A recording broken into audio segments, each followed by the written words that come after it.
Good afternoon, dear student. I Renu Bishwa, faculty of Applied Science Department in SIRTE. जैसा कि engineering math part 1 में हम आपको बहुत सारे टॉपिक के बारे में पहले भी बता चुके हैं। आज का हमारा टॉपिक का नाम है इक्लोरिन फॉर्म ऑफ मैट्रिक्स। जैसे कि हमने आपको फर्स्ट लेक्चर में, इससे पहले वाले लेक्चर में मैट्रिक्स का इंट्रोडक्शन दिया था। आज हम मैट्रिक्स के अंदर रैंक फाइंड करेंगे। तो रैंक को भी निकालने के टोटल 3 मेथड होते हैं। तो आज का हमारा मेथड का नाम है finding rank echelon form of matrix.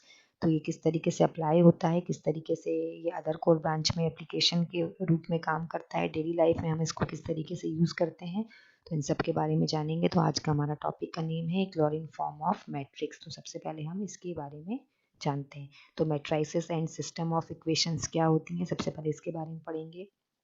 What you should learn: write matrices and identify their dimensions, perform elementary row operation on matrices, use matrices and Gaussian elimination to solve system of linear equations, use matrices and Gauss-Jordan elimination to solve system of linear equations. सबसे पहले matrices क्या होता है?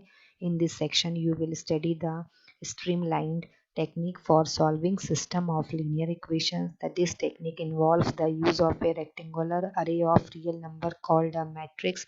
The plural of matrix is matrices. ये उसका हो गया। For example, कि definition of matrix क्या होती है? If m and n are positive integer, then m cross n read m by n matrix is a rectangular array. इस तरीके से हम matrix के एग्जाम्पल को विद डेफिनेशन और उसके थ्रू हम बता सकते हैं।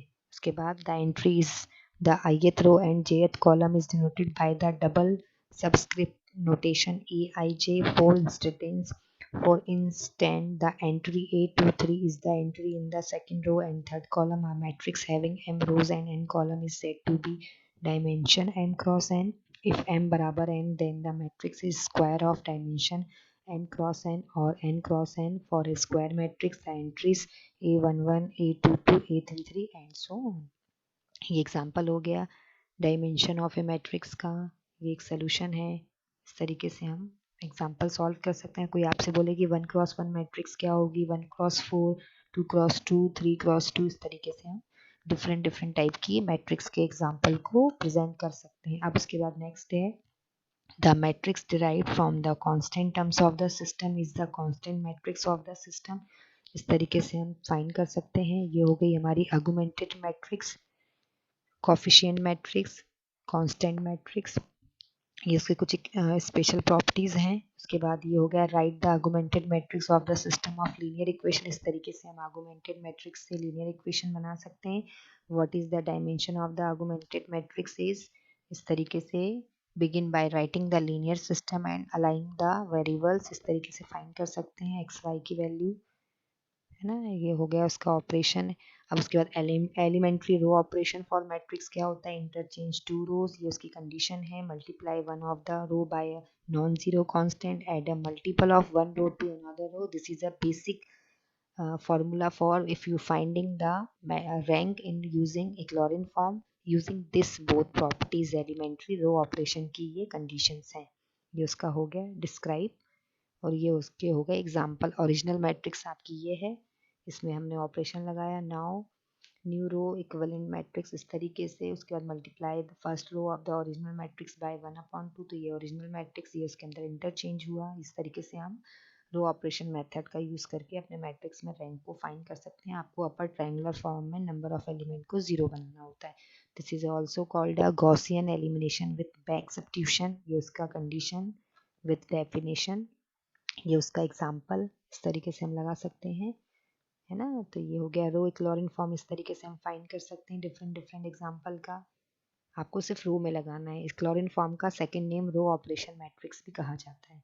ये हो गया एग्जाम्पल। इस तरीके से आर्गुमेंटेड मैट्रिक्स बनाएंगे, उसमें ऑपरेशन लगाएंगे, सिर्फ ओनली अप्लाई रो ऑपरेशन। इस तरीके से हम X Y Z unknown variable का डाटा फाइंड कर सकते हैं, रैंक निकाल सकते हैं। ये उसकी समरी हो गई। उसके बाद गॉस जॉर्डन एलिमिनेशन में भी आपने पहले सीखा था किस तरीके से हम गॉस जॉर्डन मेथड में भी बैक सब्स्टिट्यूशन मेथड को अप्लाई करके ऑपरेशन लगा के इस तरीके से unknown variable X Y Z का मान निकाल सकते हैं।